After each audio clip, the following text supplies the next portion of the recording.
So, Manchester United 0, Arsenal 1. We scammed the victory at the Swamp, and it was a scam. We got very, very lucky in that game. It wasn't a great advertisement for Premier League football, put it that way, and it wasn't a great advertisement for Phase 6 Super Duper Mig. However, Kenny, hope you've enjoyed your summer, my friend. Nice to see you back, and we're going to mix and match this up and get your thoughts on it. First and foremost, Lee, is that seeing that everyone else is having their go, even the positive gooners are talking about the match, and they've analysed it fairly, without any bias towards the manager or any bias towards us. I'm going to have my go.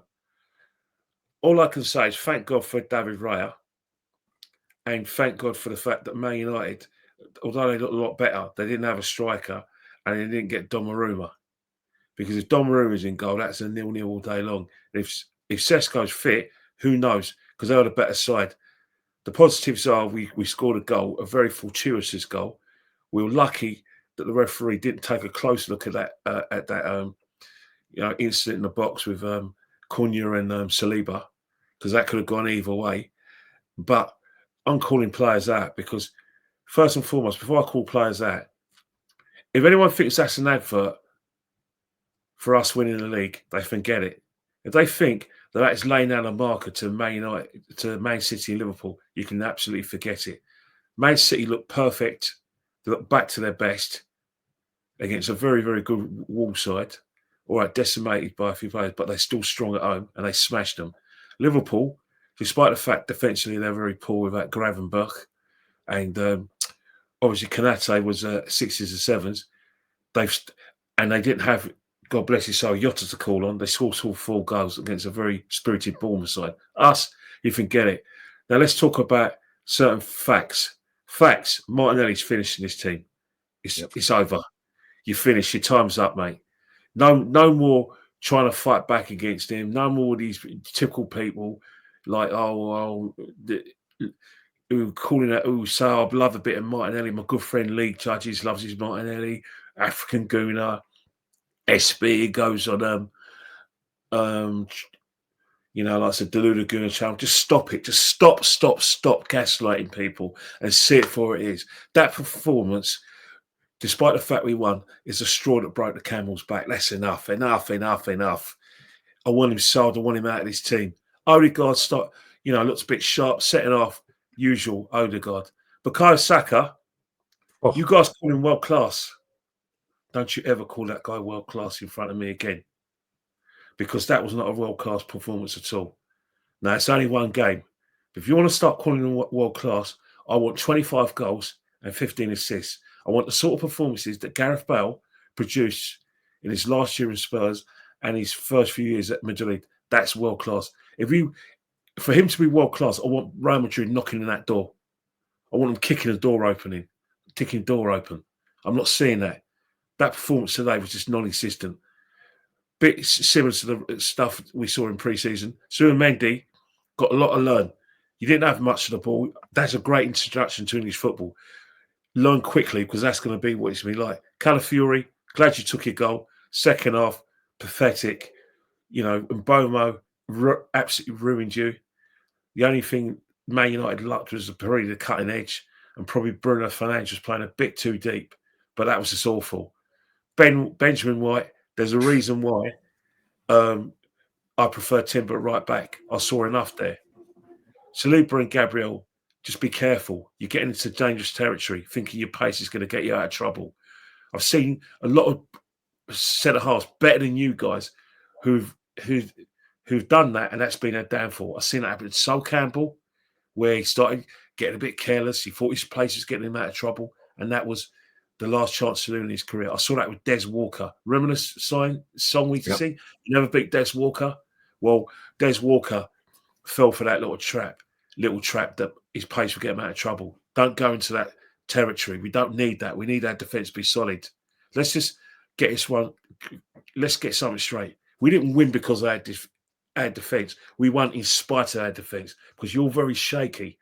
In the second half, you're a lot better, a lot more of a union, but you weren't much better. Miles Lewis-Skelly, you're learning what the Premiership's really about. You've had your honeymoon period. Everyone's been nice to you. Everyone's telling you, you know, that you're the greatest and you've got your caps for England. Now you're going to learn the hard school. Football's a hard knock life.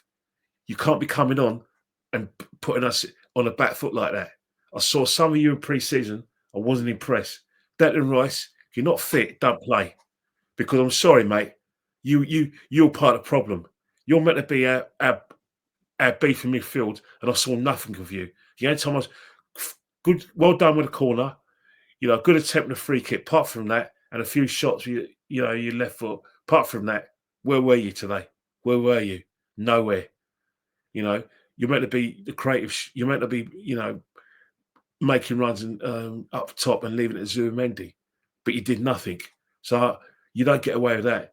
David Raya, pat yourself on the back, but you took liberties in the first half and you nearly contributed to a Man United equaliser. So you need to do a lot better. But you, 100% our man of the match. No, Gary Neville said that Martin Odegaard was our best outfield player. Do me a favour. He wasn't. He faded in the second half. He got bullied off the ball. But first half, I thought, right, this is the guy. I got me Odegaard back. You know, a little bit sharp.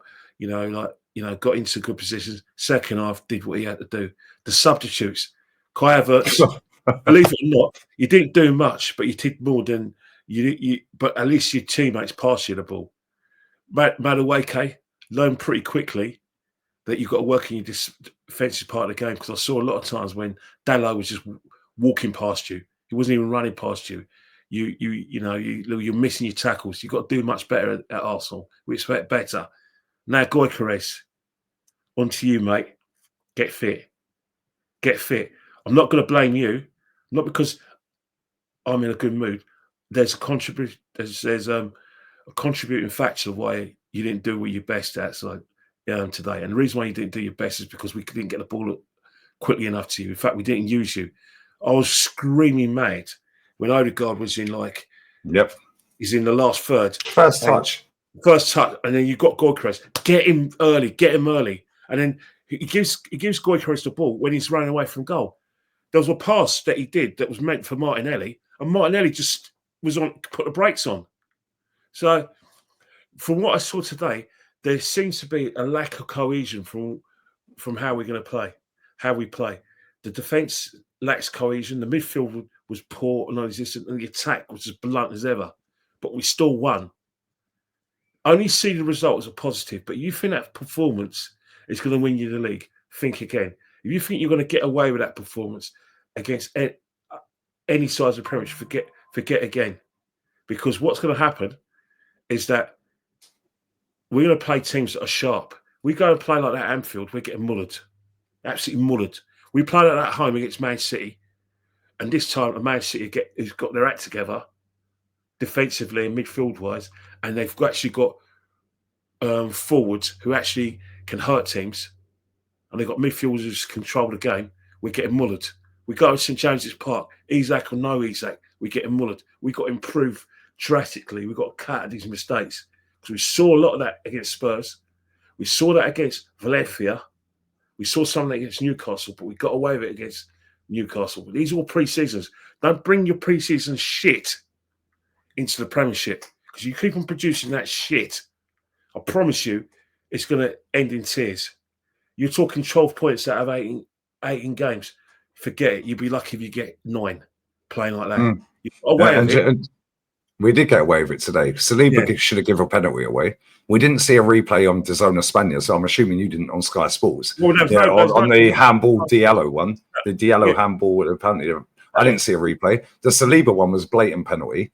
The post, they carved through us so easily, Kenny. Yeah, that was a miss today. And that's the thing, Lee. We need to be very, very careful with the way we play, because, as I said before, you can't produce that kind of garbage and get away with it. You got to get, the spectres of last season's garbage out of your minds. Learn how to play against a low block. Eze or no Eze, stop thinking about Eze. He ain't coming. This is a squad we got. We might get another winger in. We might even get Rodrigo on loan if we're lucky, but he's probably going to go to Man City after watching that shit. So we need to learn. We need to learn pretty quickly. Get the ball forward quicker. Gyökeres.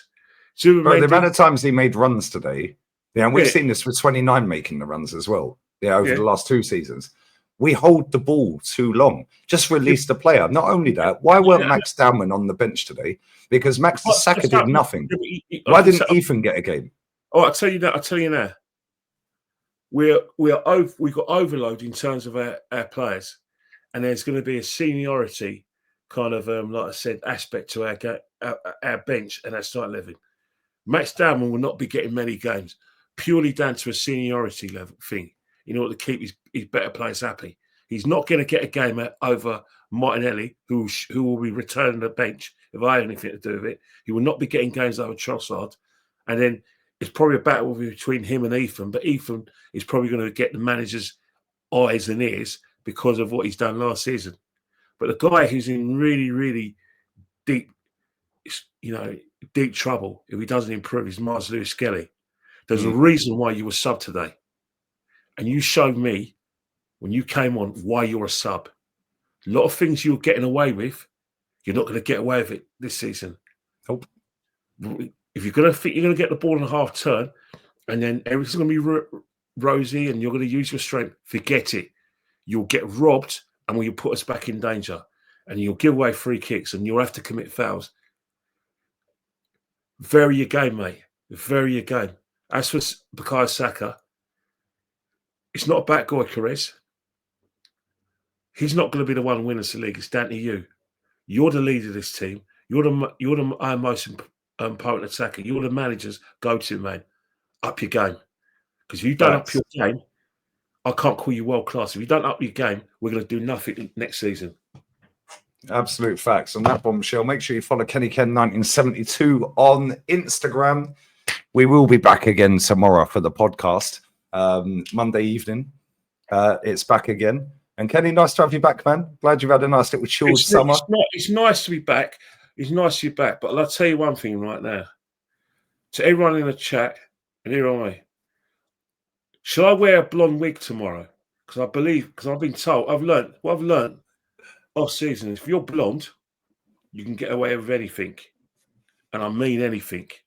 The sponsors love you. Your boss excuses you of anything. He even tries to explain it. And Talk Sport and William Hill love ya. Yeah, blonde hair, blue eyes, mate. On that bombshell, we're out. Jez is up next, then Matty, then emergency meeting. Bosh, fuck United. Layers.